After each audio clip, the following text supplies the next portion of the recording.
Muito bom. A gente conhece o Osmar já faz uns anos, né, Osmar? O Osmar foi nosso fotógrafo, né? Foi, enrolou para entregar o filme, mas tudo bem. Olha, quer tirar uma, olha lá, tira uma foto lá. Tira uma foto bonita, como diz o Carlos Alberto, já vai tirar, tira bonito.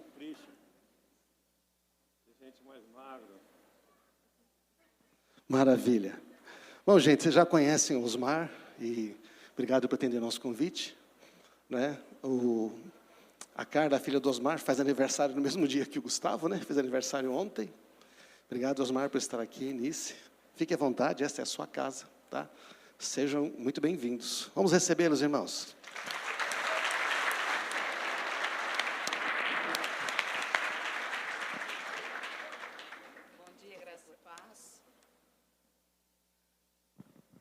Bom dia, graça e paz. É uma alegria estar aqui com vocês, né?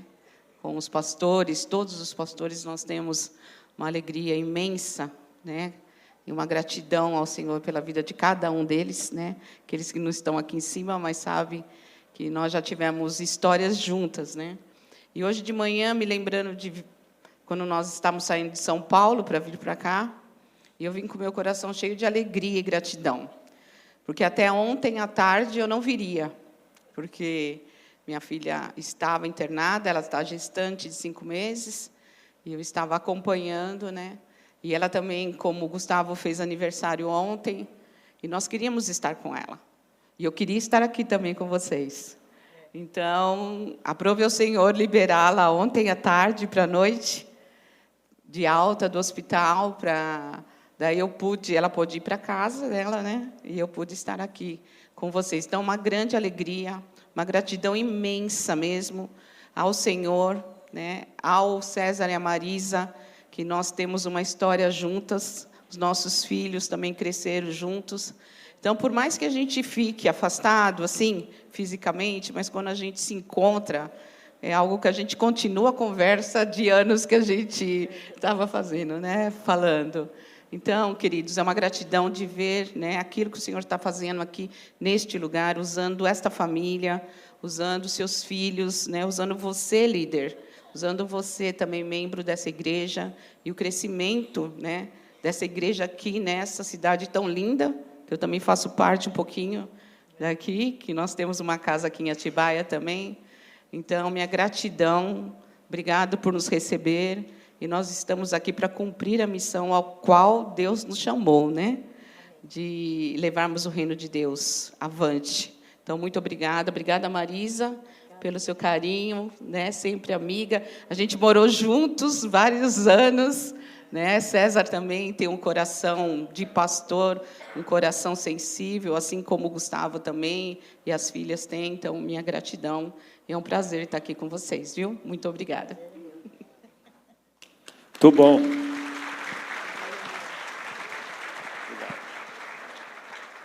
Bom dia, meus irmãos. Graça e paz.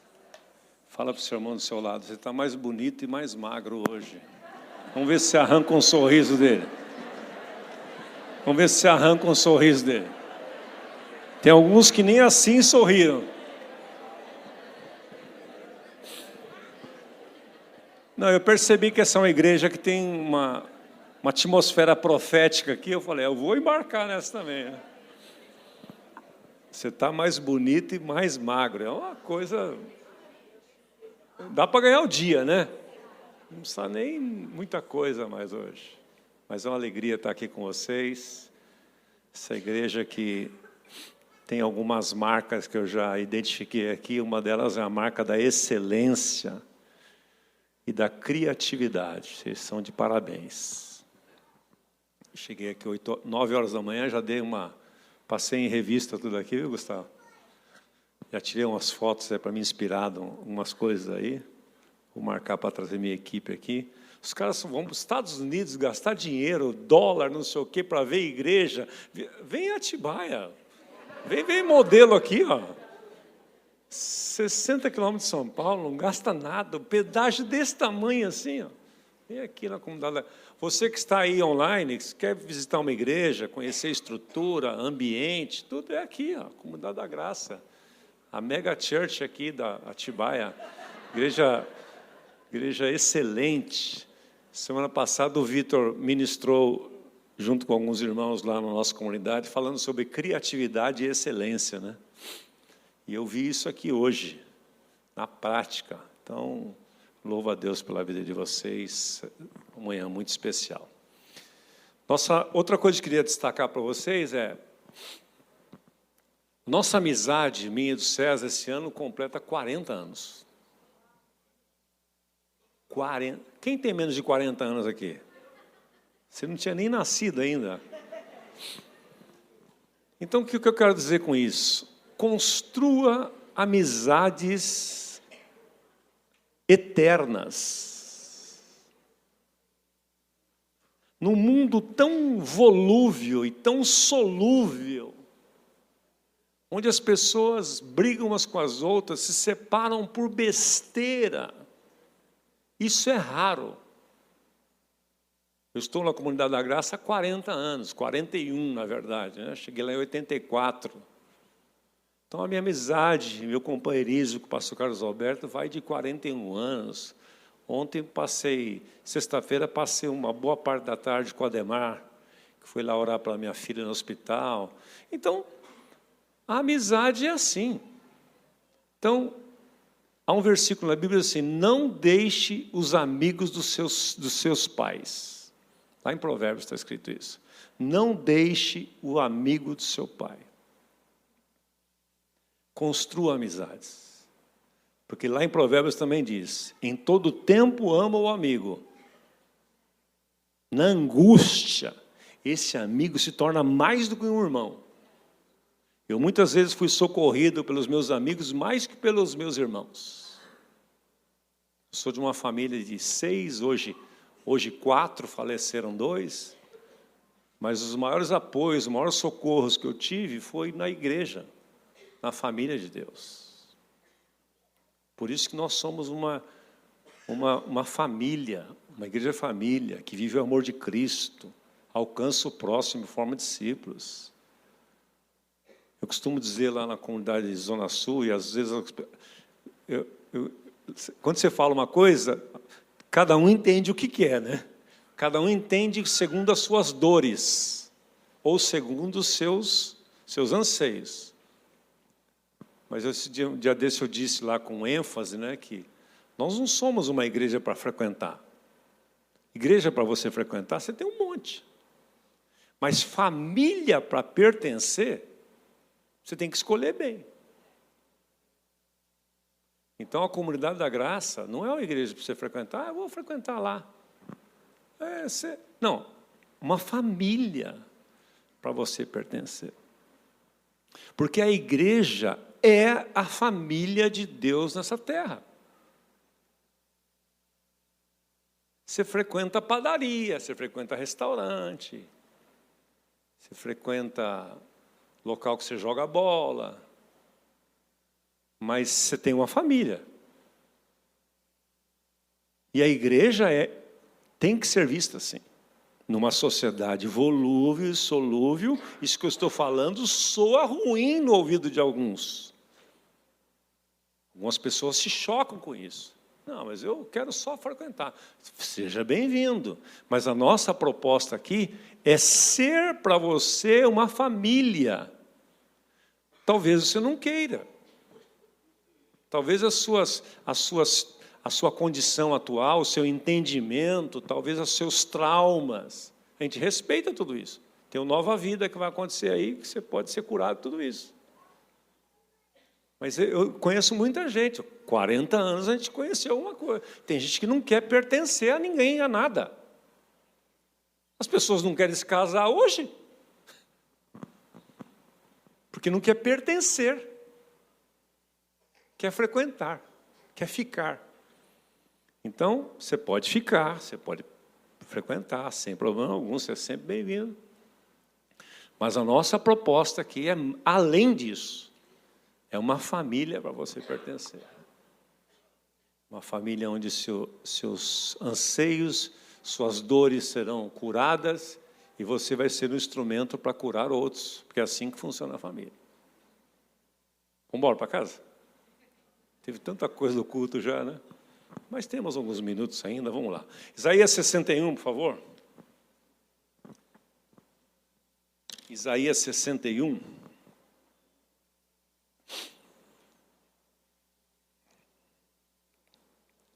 Quero ler com você essa profecia que já se cumpriu.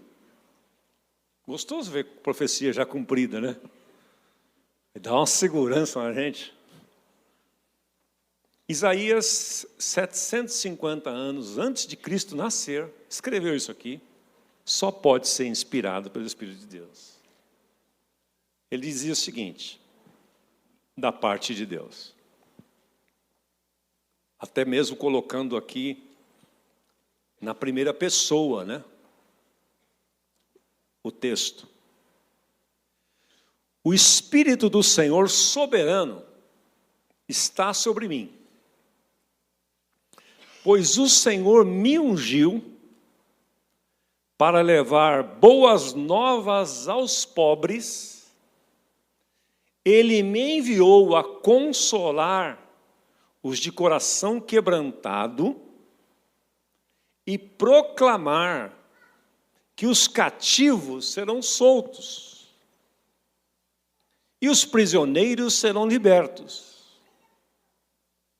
Ele me enviou para dizer aos que choram que é chegado o tempo do favor do Senhor e o dia da ira de Deus contra os seus inimigos. E a todos que choram em Sião, Ele dará uma bela coroa em vez de cinzas, uma alegre bênção em vez de lamento, louvores festivos em vez de desespero. Em sua justiça serão como grandes carvalhos que o Senhor plantou para a sua glória. Reconstruirão as antigas ruínas e restaurarão os lugares desde muito tempo destruídos.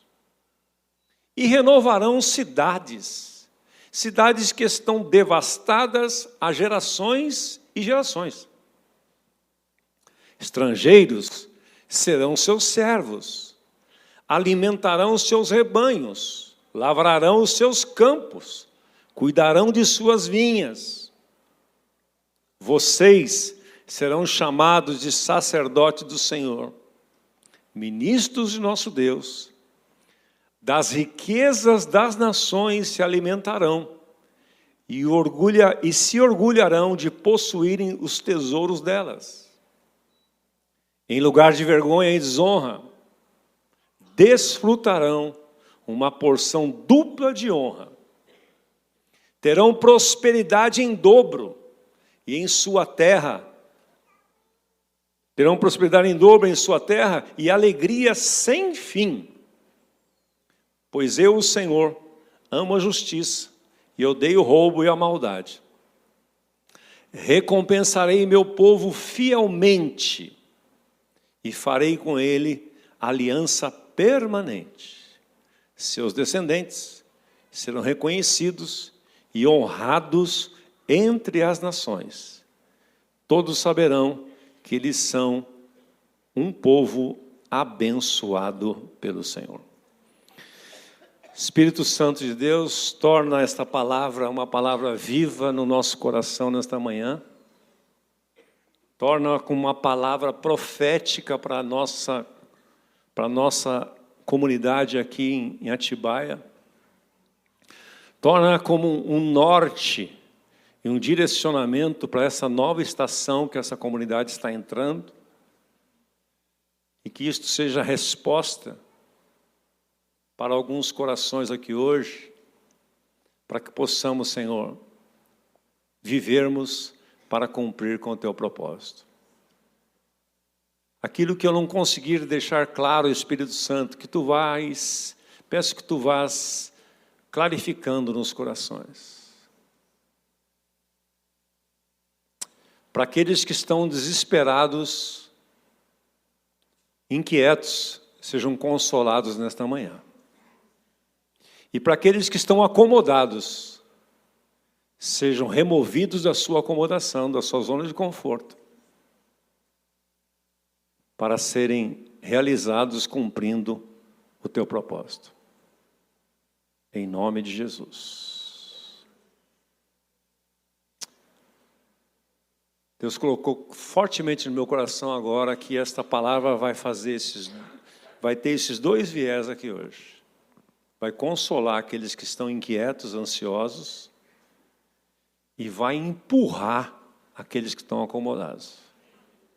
Vai remover você da sua zona de conforto. Se você não quer ser removido da sua zona de conforto, dá tempo de você sair ainda, a porta aberta. Faz de conta que você vai no banheiro, pega suas coisas e vaza. Porque depois de hoje você vai ter que tomar uma decisão.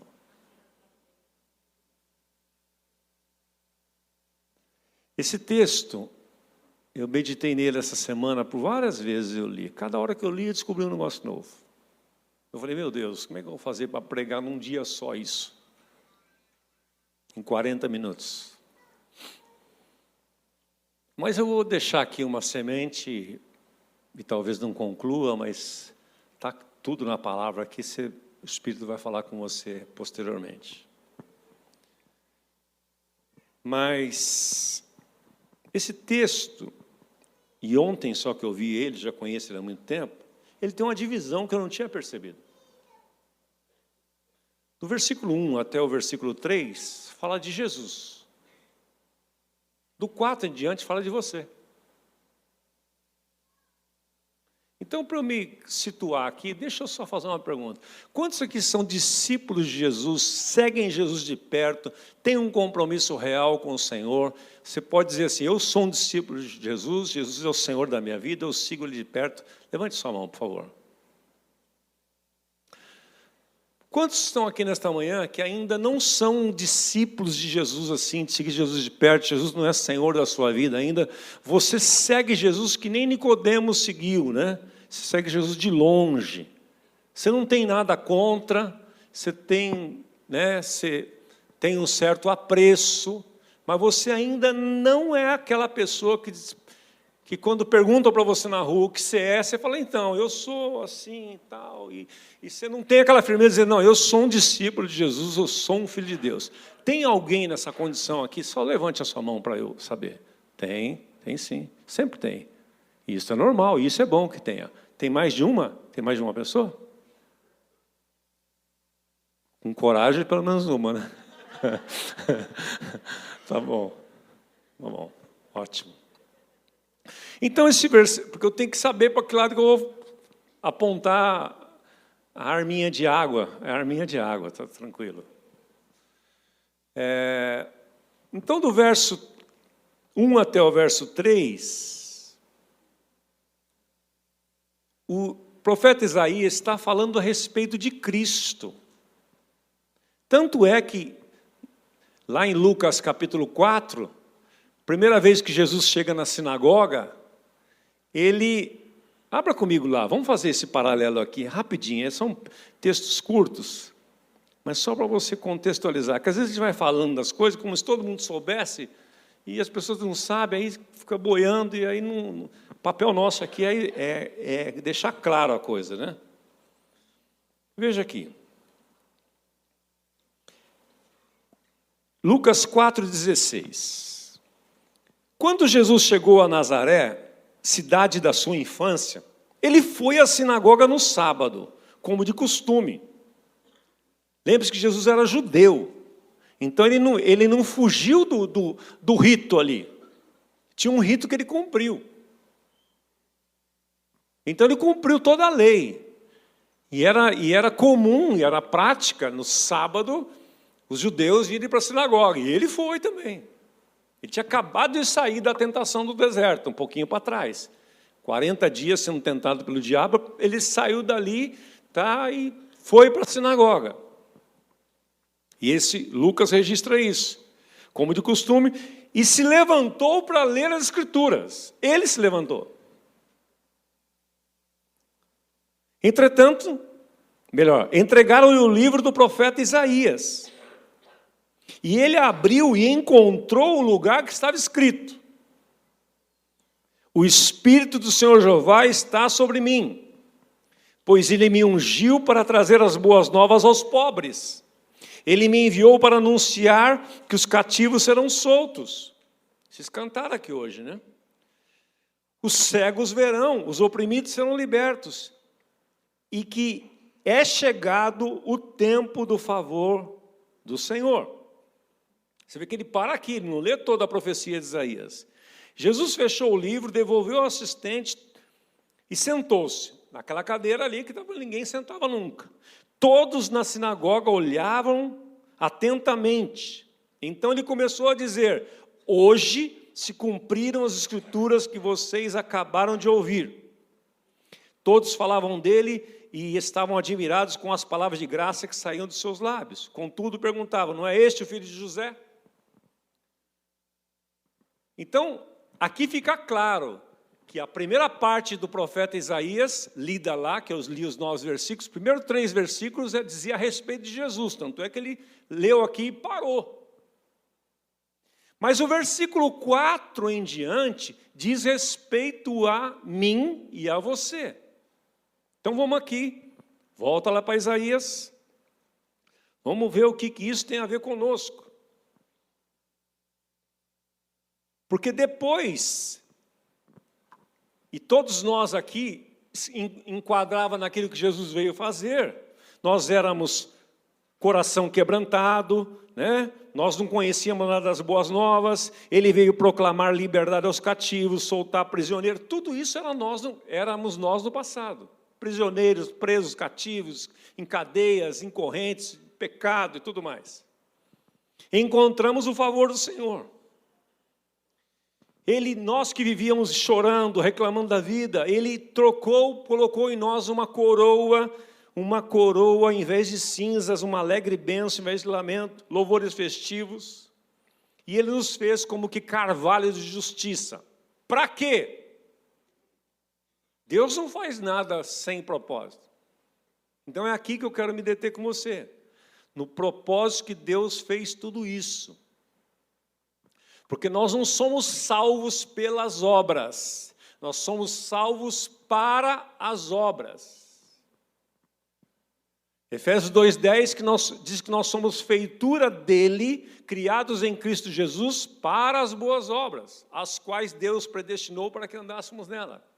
Então, qual que é a nossa missão? Qual que é o nosso propósito? Verso 4 em diante diz: vocês reconstruirão antigas ruínas, restaurarão os lugares desde muito destruídos, renovarão as cidades que devastadas estão há gerações de gerações.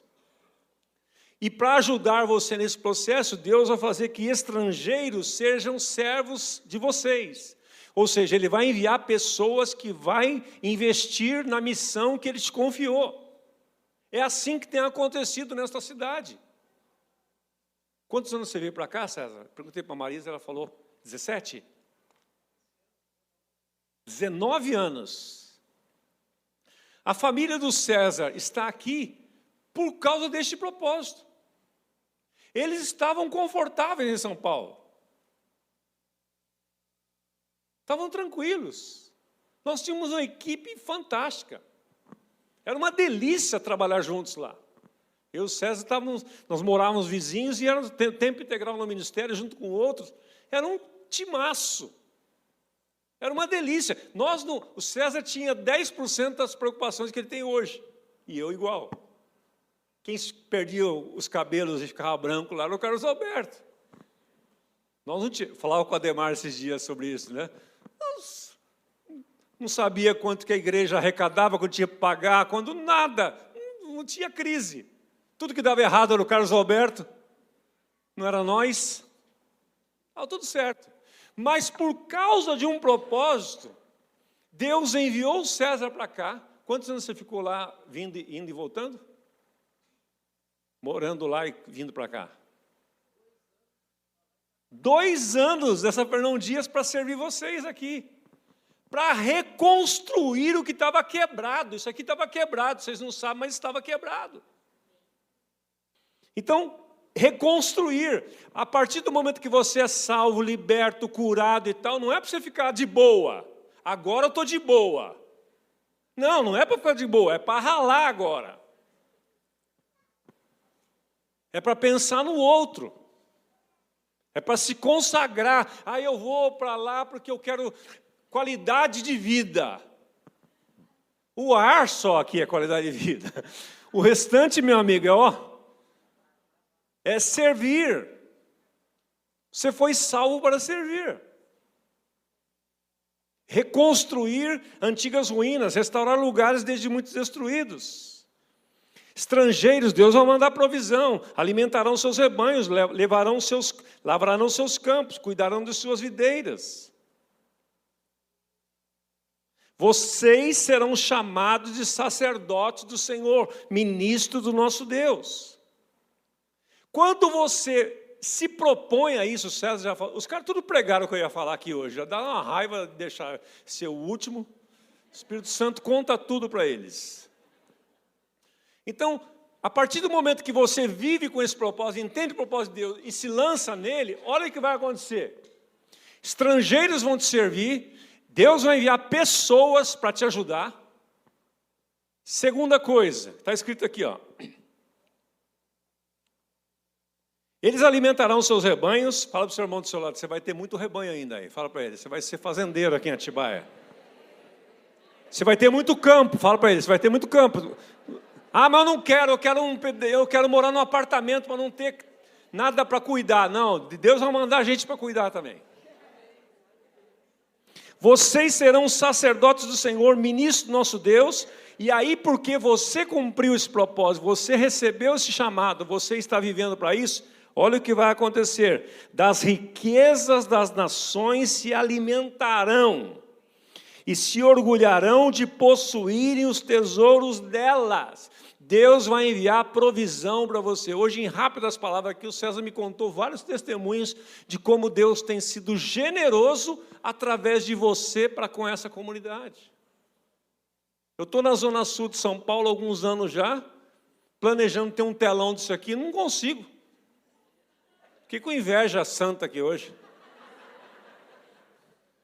Estou lá na Zona Sul de São Paulo, o maior PIB do Brasil está lá. É o PIB. Quem que é esse cara? Eu quero descobrir quem é ele. Ele está aqui em Atibaia, acho. Meu Deus do céu. Aí, porque você se propôs a isso, Deus vai enviar pessoas, vai enviar recursos. E outra coisa, olha aqui. Em lugar de vergonha e desonra, talvez alguns de vocês aqui viveram já desonra na vida, passaram vergonha. Por causa do seu passado, erros que você cometeu, negócios que você fez deram errado, você quebrou, você faliu, mas em lugar da sua vergonha, você vai ter dupla honra, se você puser o pezinho no reino. Se você quiser ficar na zona de conforto, é por sua conta e risco. Pronto, falei. Posso ir embora agora, eu estou mais tranquilo agora. Terão prosperidade em dobro em sua terra e alegria sem fim, pois eu sou o Senhor, amo a justiça, odeio o roubo e a maldade, recompensarei o meu povo fielmente. Que povo é esse? Aqueles que se propuseram a reconstruir. Seus descendentes, eu estou preocupado com meus filhos, meta o pé no reino de Deus que os seus filhos virão atrás de você, pai. Não fica economizando, não. Eu penso assim, em não forçar meus filhos. Eu penso, meus filhos, não posso traumatizá-los. A educação positiva vai ver essa geração lá na frente. Eu posso forçar meu filho na igreja, ele vai traumatizar. Então, quando ele estiver doente, não força ele para o médico também. Não força, não. Ele vai traumatizar. Quando chegar lá, tiver que pegar a veia dele para meter um soro, ele começar a chorar, espernear, você fala, não, põe em mim. Ele está com pneumonia bacteriana, que nem estava a Carla lá. Como é que faz? Não, põe em mim, eu não vou traumatizar. Ele vai ficar com trauma de agulha depois. Tá bom. Quando ele não quiser ir para a escola, não manda não, está frio. Manda não. Se nós levássemos a sério esse negócio de igreja, de reino de Deus, como deveríamos, nós seríamos outras pessoas. Porque aqueles que levaram a sério, que levam a sério, Deus faz tudo isso que Ele prometeu aí. Ó. Faz tudo isso, eu sou testemunha disso. Recompensarei meu povo fielmente, farei com eles uma aliança permanente, seus descendentes serão reconhecidos, como aconteceu com o Gustavo aqui. Tudo já pregaram aqui hoje, até o aniversário do Gustavo. Serão reconhecidos, seus descendentes serão reconhecidos e honrados entre as nações. Todos saberão que eles são um povo abençoado pelo Senhor. Agora vamos à pregação. Põe o slide para mim aí, por favor. Vamos lá, que agora vai começar. Deus chamou você e eu. Quantos arquitetos tem aqui? Tem arquiteto aqui? Tem uma? Só um? Está pouco de arquiteto. Mas eu quero dar uma boa notícia para você. Você vai ter vários... Você é arquiteta? Então, você vai ter vários companheiros. Tem duas aqui. Vocês vão ter vários companheiros aqui hoje. Fica tranquilo que vai ficar mais fácil o seu serviço, mais leve. Todos vocês, todos nós que fomos salvos, alcançados pela graça de Deus, Deus nos chamou para sermos arquitetos culturais. Deixa eu fechar aqui meu... Tem várias anotações aqui, mas eu já vi que não vai dar tempo de nada. Uma hora eu volto aqui. Vamos falar, vamos dar o play aqui, seja o que Deus quiser.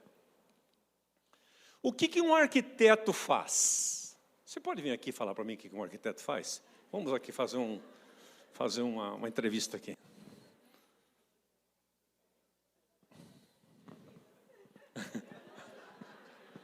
Como é seu nome? Como é que é seu nome? Bruna. Eles não sabem o que é um arquiteto. Eles confundem arquiteto com engenheiro, com empreiteiro.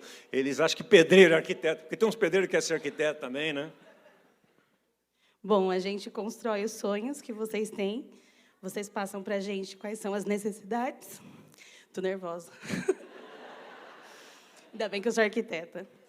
E aí a gente coloca em prática o sonho que vocês têm, as necessidades que vocês nos propõem.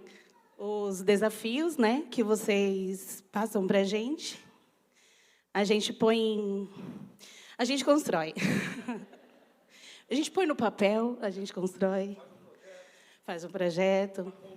A mulher que manda no projeto, a mulher que quer a cozinha maior. Louvar a Deus pela vida da Bruna aqui.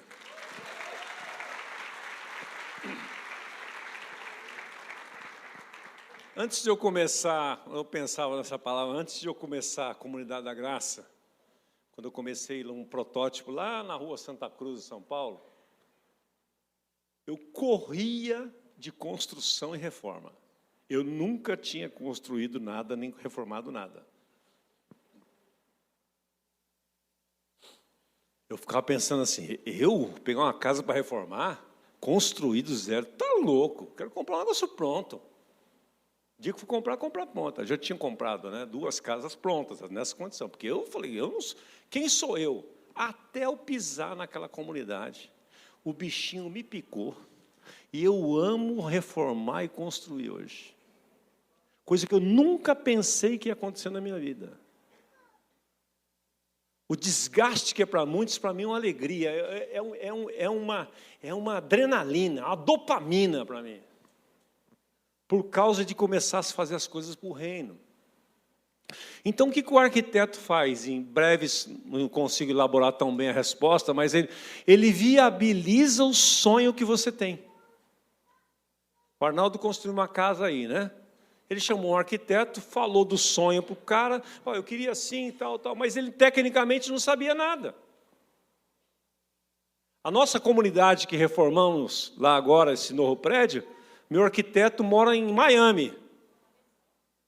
Ele fez tudo por videoconferência comigo, videochamada. Todos os dias de manhã ele passava, eu ia lá na obra, ele falava, não, Osmar, aqui, tal. Ele não sabe, ele nunca veio aqui ainda. É o Murilo Scarpellini. Ele fez aqui também? Murilo é uma benção, ele tem especialidade em igreja. Ele ama. Então eu aprendi esse negócio. E eu comecei a falar para ele do meu sonho, e ele foi viabilizando o meu sonho. Deus tem um sonho, Deus tem um projeto, e você foi chamado para ser arquiteto dos sonhos de Deus. Se você não tinha uma profissão linda como a de arquiteto, você recebeu hoje. Então nós precisamos aprender que nós não fomos salvos para nos deixar ir para o inferno. Não, vai demorar muito para Jesus voltar ainda.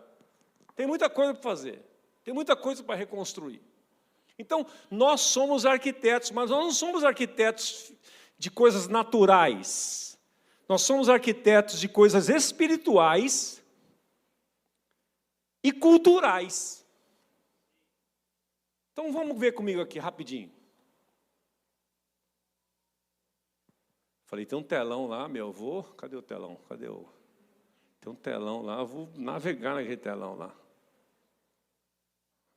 Ponto. O que é um arquiteto cultural? O natural, você já viu aí. O que é o cultural? É uma pessoa que molda, influencia e constrói os valores, comportamentos e estruturas da sociedade ao seu redor. Ele constrói isso. Ele molda, ele influencia de forma intencional, alinhada com os princípios do reino de Deus. Então, o lugar onde você está lá hoje para isso aqui, para influenciar, não para ser influenciado. Aliás, você precisa treinar seus filhos, você que é pai, para isso aqui também, desde cedo. Que eu vejo um número grande de pais desesperados com os arquitetos culturais do mal que estão na educação, estão nas faculdades e ainda mais nas públicas. Então, isso, ai meu Deus, o que eu faço? Treine o seu filho, segundo Provérbio 22:6, treine os seus filhos segundo os propósitos que você tem para ele, e mesmo quando ele crescer, não vai se desviar. Então você precisa passar essa visão para os seus filhos. Lá só tem trevas. Mande a luz para lá. Seu filho é sal, ele é luz, mas ele precisa ser treinado, ele não sabe disso, senão ele vai ser influenciado. Então você tem que começar isso dentro da sua própria casa. Tudo alinhado com os propósitos de Deus. É aqui. Foi o meu? Ou foi você? Foi aí? A hora que eu fizer assim, sincronizamos então. Faz de conta que sou eu. Arquiteto cultural é alguém que discipula nações, não só pessoas. Ele muda cidades. É isso que está acontecendo aqui em Atibaia. Vocês, sem saber disso, já estavam fazendo isso. Quando você começa uma célula no seu prédio, no seu bairro, na sua rua, você começa a influenciar a rua toda. Você já reparou? Vamos trazer para o lado natural agora. Você já reparou que quando você chega num bairro, numa rua, as casinhas tudo velhas, aquela pintura lá que de 20 anos nunca ninguém pintou. Vou lançar um desafio para você praticar isso. Pega a sua casa, pinta ela, bonita, corrige todas as imperfeições dela, da parede e tal, pinta a sua casa, pinta a sua calçada, planta uma árvore. E espera. Os seus vizinhos... Porque sempre foi assim aqui. A prefeitura não fez nada, ninguém fez nada, o vereador não fez nada. Faz você. Eles vão olhar aquilo e vão falar, meu Deus, minha casa está feia. Eles nunca souberam que a casa deles estava feia. Porque as pessoas acostumam com tudo. Até com o que é feio, até com o que é sujo. Já visto esses programas de televisão aí do Lar do Oscilar? Uma vez o cara que faz isso lá, ele resolveu, alguém da produção deu a ideia, vamos voltar na casa de alguém que nós reformamos tudo para ver o que aconteceu? Tomaram um choque, nunca mais fizeram isso. Chegaram lá, estava tudo zoado de novo. Porque as pessoas, mudou a estrutura sem mudar valor. E eu estou falando para você de mudar valor. Você foi chamado para discipular não só pessoas, mas nações, cidades. Ele entende o chamado, o arquiteto de Jesus, ele entende o chamado de fazer discípulos, como um convite para transformar estruturas sociais e não apenas converter indivíduos. Pode mudar, por favor. É alguém que cria estruturas e ambientes que refletem os valores do céu. Você começa, nós fizemos isso na nossa comunidade lá agora. Por indicação do Murilo, ele falou: Osmar, o que eu faço nessa fachada, Murilo? Descasca tudo. Eu falei: você está louco? Osmar, tenho certeza que tem um tijolinho de mais de 30 anos aí embaixo, vai ficar a coisa mais linda. Eu falei: Murilo, você está doido para eu descascar essa parede inteira, 10 metros de frente, rapaz, você é doido. Filmei para ele, né? Vai por mim. Chamei o pedreiro lá e falei: descasca aqui um pedacinho para ver o que tem aqui. O tijolinho está lá atrás. Ficou a coisa mais linda. Lixamos tudo, demos um trato, passamos um impermeabilizante, ficou todo mundo que passava naquele prédio não olhava, hoje todo mundo para olhar. A calçada estava tudo quebrada, arrumamos a calçada, pintamos a calçada. O meu vizinho do lado falou assim: rapaz, você está fazendo eu gastar no meu prédio que eu estou para vender aqui. Eu falei: por quê? Você deixou bonito o seu prédio, agora tem que deixar o meu também. Exatamente o que eu estou falando para você. E agora já nos ofereceu esse prédio também. Estou para sair aqui, você não quer? Eu falei: depende. Não estou com pressa não, mas vai ser nosso também. Então, ele cria ambientes que refletem os valores do céu, seja na política, na arte, na educação, nos negócios, na igreja. Vocês, não vai caber todo mundo para ser tempo integral nessa igreja, mas você já é tempo integral onde você está. Na maneira como você trabalha, na maneira como você serve, na maneira que você atende os seus clientes, na maneira como você cumpre os prazos que você dá. Você que é prestador de serviço, vou dar uma dica para você. Sempre que você for dar um prazo para alguém, se você consegue, o cara entrar com o carro, vamos pensar no mecânico. Cadê o mecânico que cuidava do meu Suzuki aqui? Cadê ele? Não está hoje? Está hoje, Gustavo? Quando você for deixar o carro no mecânico, 3 dias você conserta o carro, você fala para o cliente assim: ó, eu vou entregar esse carro para você sexta-feira só. Não fala que é quarta.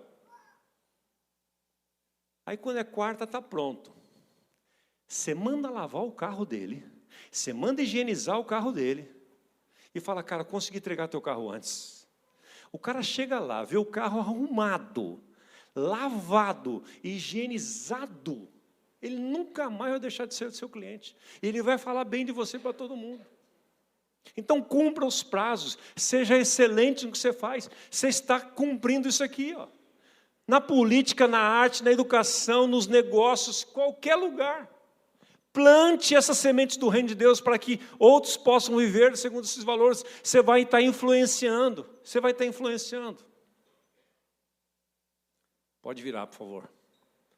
A forma de pensamento e visão do mundo é alguém que tem essa visão. Ele combate as mentiras culturais com verdades eternas, ajudando as pessoas a enxergar o mundo como Deus vê. Todo mundo fala só mal. Você conversa com as pessoas, elas só falam mal da cidade, fala mal do prefeito, fala mal do governo, fala mal do Brasil, fala mal do tempo, fala mal que está frio.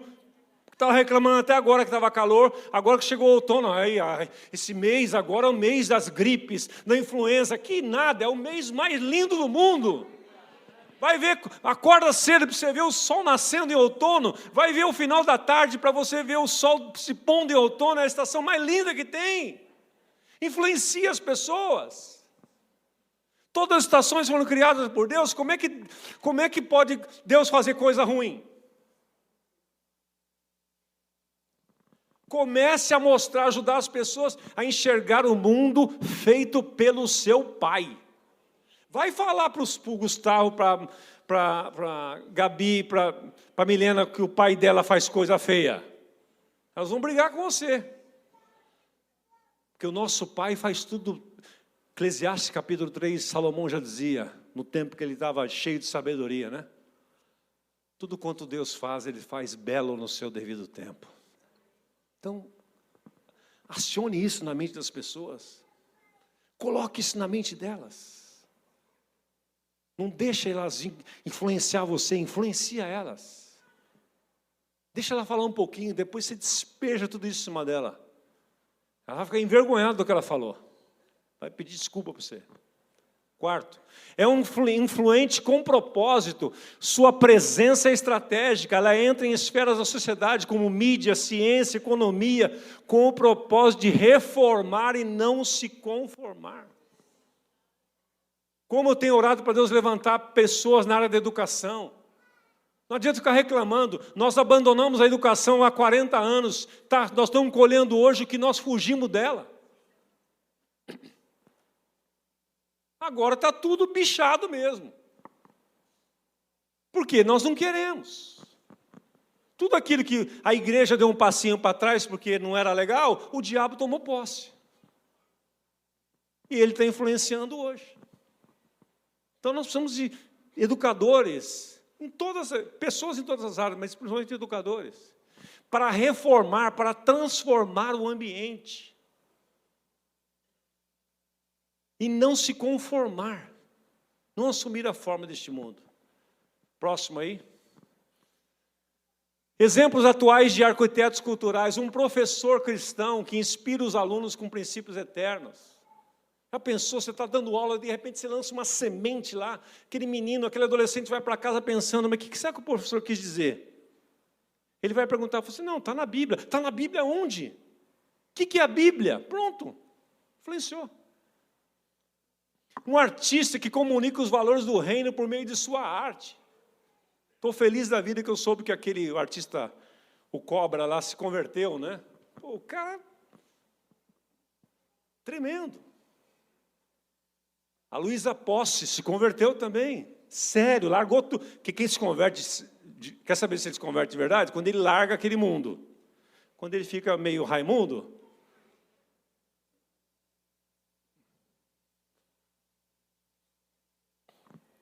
Um empresário que lidera com ética, com generosidade e impacto social. Um político que luta por justiça e integridade. Uma mãe que educa os filhos com consciência de missão e identidade. As mães, desculpe aqui, vou entrar num assunto polêmico, talvez a simpatia que você tem por mim vai acabar agora, mas as mães estão abandonando a missão mais sublime.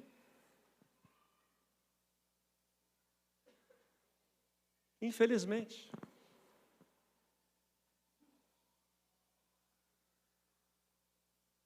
O nosso Metanoia lá, que é a nova vida de vocês aqui, tivemos um testemunho de uma mãe lá. Ela é africana, de uma condição social muito boa, veio para o Brasil agora há pouco tempo, nos conheceu pelo Google, está congregando conosco, não era cristã, nada, mas a sogra tinha falado de Jesus para ela e tal, ela falou, vou procurar uma igreja. Entrou lá no Google, viu recomendações que a turma coloca lá, que eu nunca vi na vida, nunca tinha visto. E ela falou assim, parece uma igreja séria, eu vou lá conhecer. Pegou um Uber, saiu lá do Jardim Zoológico, bateu lá no Ipiranga, começou a participar conosco, teve uma experiência forte com Deus, de verdade. E no Metanoia ela contou da situação de perdão dela. Porque eles tinham uma classe, eles eram bem financeiramente na África, porque ele trabalha numa grande empresa lá, uma entidade bancária, e ela também na área de comércio, os dois saíram para trabalhar fora. Ela tinha 2 empregadas. Tinha condição, tinha 2 empregadas. Um dia, ela sai mais cedo do trabalho e chega em casa. Na hora que ela chega em casa, ela vê os seus 2 filhos nus, com cenas obscenas. Ela tomou um choque.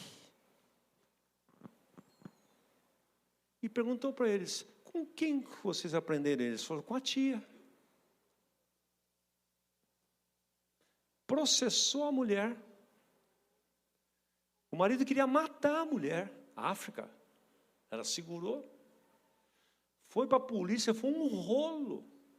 Ela ficou com anos trazendo essa agonia e essa culpa sobre quem? Sobre si.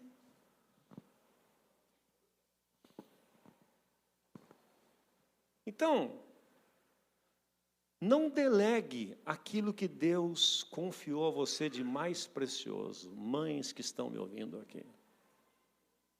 Cuidado com isso. Falo como um pai para você.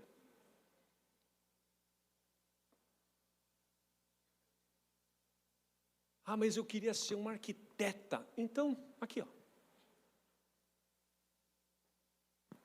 Pega os seus filhos e faça, treine-os para serem tochas neste mundo, para ser sal, para ser luz, para debater nos colégios, na faculdade, quando falarem besteira para eles tenham um posicionamento, eles saibam discutir, saibam se posicionar, de acordo com os valores do reino. Que coisa mais importante que isso?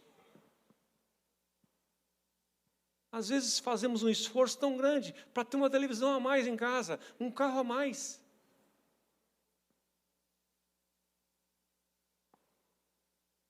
Amém. Siga. A base bíblica para isso, Isaías 61:4, eles edificarão lugares antigamente assolados, mostra que é um chamado para restaurar o que foi quebrado. Vocês foram chamados para ser sal e luz, para fazer discípulos de todas as nações, que implica em transformar culturas inteiras através do Evangelho. Tem mais algum aí? Vê se tem mais um. Desafio final. O Pai Celestial enviou seu Filho, Jesus Cristo, para nos perdoar, nos resgatar, nos inspirar, nos encheu com seu Espírito Santo, para que fôssemos os continuadores ou arquitetos culturais do projeto que ele iniciou. Jesus se aproximou deles e disse: toda a autoridade foi-me dada no céu e na terra. Ide, portanto, façam discípulos de todas as nações, batizando-os em nome do Pai, do Filho e do Espírito Santo, e ensine esses novos discípulos a obedecerem todas as ordens que eu lhes dei. E lembre-se disso, eu estou sempre com vocês até o fim. Deus chamou eu e você para sermos arquitetos culturais. Pode encerrar, por favor. E última coisa que eu queria dizer para você. E para isso, Ele deu a você, para todos nós aqui, 3 coisas que todos nós temos. Todos nós temos tempo, correto? Alguém tem 30 horas por dia aqui? Não, todo mundo tem 24. Todos nós temos tempo. Todos nós temos talentos diferentes para que nos completemos. E todos nós temos tesouros, que é recursos. Que se trata aqui de recurso financeiro. Então, para você ser um arquiteto cultural e você cumprir esse projeto de Deus, você precisa, hoje, responder hoje, e consagrar hoje seu tempo, porque o tempo não é seu. Você é um gestor no tempo. O tempo não nos pertence. Eu vi alguém falando que nós não somos gestores do tempo, nós somos gestores no tempo. Muda, né? Porque o tempo não é nosso. Então Deus chamou você para ser um gestor no tempo que Ele te deu. Então você não pode fazer o que você quer com o seu tempo.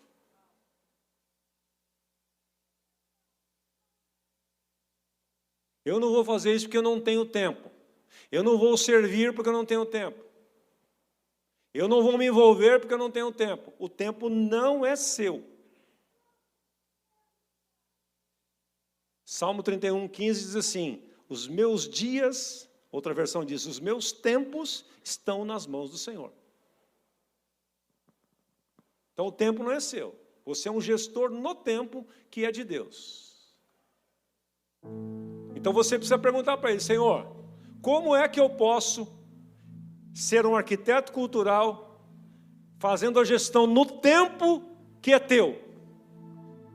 Quanto tempo eu devo dispor do tempo que é seu para a tua obra, para o teu reino. Porque eu descobri hoje, Senhor, que eu só vou ter benefícios se eu não tomar uma decisão dessa, é porque eu sou muito tolo. Se eu quiser viver a vida para mim mesmo, para os meus caprichos, para o meu conceito, para não me desgastar, para não me cansar, vai viver nas Ilhas Caimãs, então, de renda. Nem trabalhe, que você vai cansar. Mas você não vai ter realização. Então você é um gestor no tempo que Deus te deu.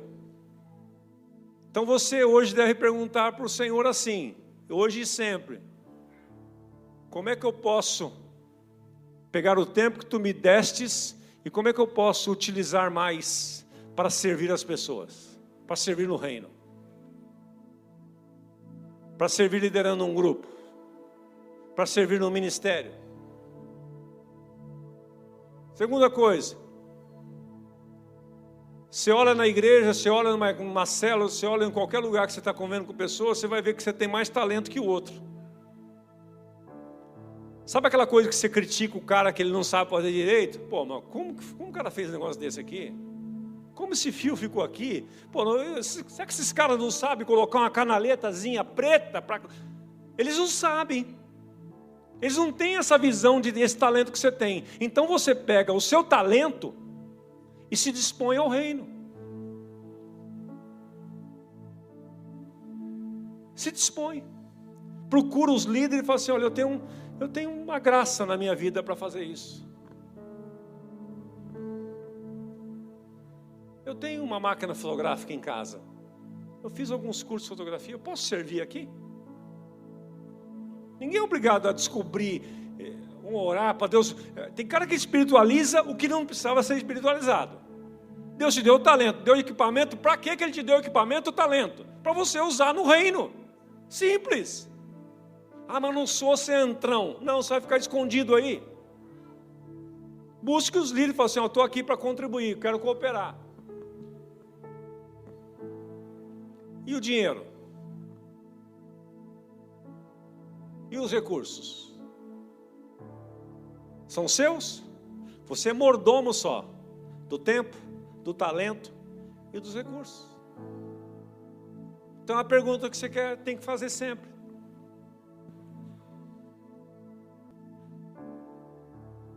não é para você doar o que está sobrando lá na sua casa, que vai jogar fora, você está querendo desentulhar e doar para a igreja. Não, não. Você vai olhar, chamar os arquitetos e perguntar: o que combina aqui? Fala com os arquitetos. Não, aqui é madeira. O tom aqui é madeira. A madeira tem que ser nesse tom. Então você investe. Investir na vida de pessoas, porque você não é dono do seu dinheiro. Você é mordomo. E quando você se propuser a fazer isto, vou voltar lá para o texto de novo, só para encerrar com ele. Quando você se propuser a fazer isto, olha o que vai acontecer com você aqui. Só para você lembrar direitinho.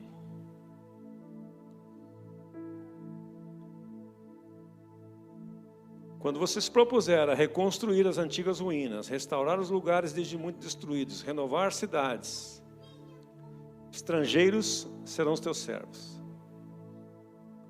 Você dispõe aqui no reino e aqui a sua necessidade vai ser suprida lá. Vai ser suprida lá.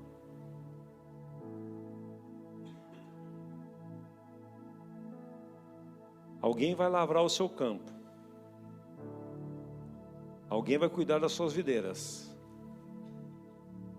Quando você se propuser a assumir a capa de sacerdote nesta geração, olha o que vai acontecer com você. As riquezas das nações vão começar a vir para você. A provisão de Deus vai vir abundante. E as desonras que você sofreu, agora você vai ter honra dobrada. E porque Ele recompensa fielmente o seu povo. E os seus filhos, que está muito preocupado, como já disse o César aqui, serão abençoados do Senhor. Meus filhos são muito mais abençoados do que eu fui, do que eu sou. Meus filhos, ao se casarem, eles se casaram numa condição infinitamente melhor da que eu me casei. Mas eu sei que eu fiz uma semeadura lá atrás. E eu fiquei tão maluco com esse negócio do tempo que eu resolvi um dia dizendo para Deus: Senhor, eu quero largar tudo para te servir. César fez a mesma coisa. E nós dedicamos nosso tempo todo para o Senhor. Eu vivo 24 horas por dia para o reino. Essa é a minha realização. Quando eu estava numa primeira reforma da comunidade, eu fui em 2012 para Israel. Eu acompanhei cada detalhe da obra. O ônibus de Israel naquela época, 2012, tinha Wi-Fi no ônibus. E eu acompanhei detalhe por detalhe. Fui chamado a atenção por umas pessoas que estavam aqui e falaram assim: Osmar, desliga. Eu falei: eu não desligo. Sabe por quê? Essa é a minha vida. Você vai, curte aí. Eu falei: eu estou curtindo. Nas horas vagas eu olho, confiro e tal, mas eu estou curtindo, fica tranquilo. Mas é a minha vida. Eu sou uma pessoa extremamente realizada. E Deus tem isso para você. Quantos querem hoje aqui tornar-se um arquiteto cultural na sua geração? Fique em pé.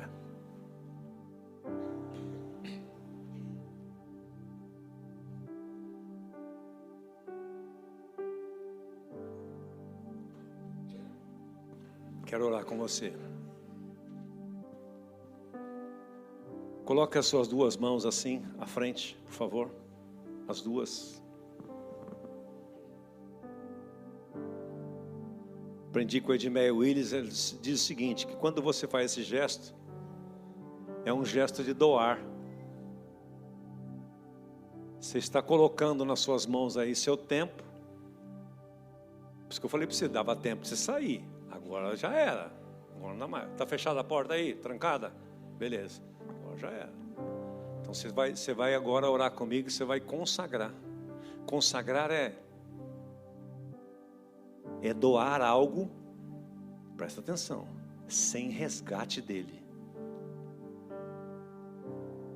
Levítico 27 diz que quando um filho, um animal, era consagrado ao Senhor, não haveria mais resgate para ele. Era como que algo morresse para Deus e para você também. Então você vai estender sua mão e vai consagrar seu tempo, seus talentos e seus recursos. E a partir de hoje você vai começar a sempre perguntar. Sabe quando você não tem autonomia?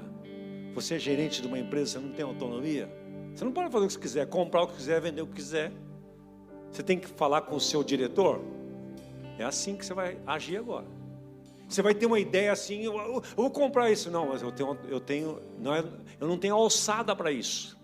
Então eu vou falar com o meu diretor. Então assim que você vai fazer agora com o seu tempo, com os seus talentos, com os seus tesouros.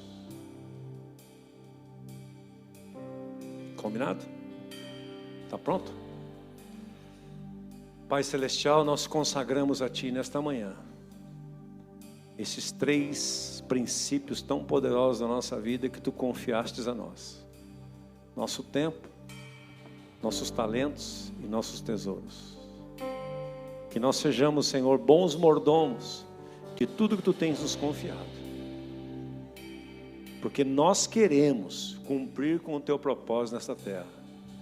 Tu me chamaste e chamaste meus irmãos para sermos reconstrutores, arquitetos de tudo nesta terra.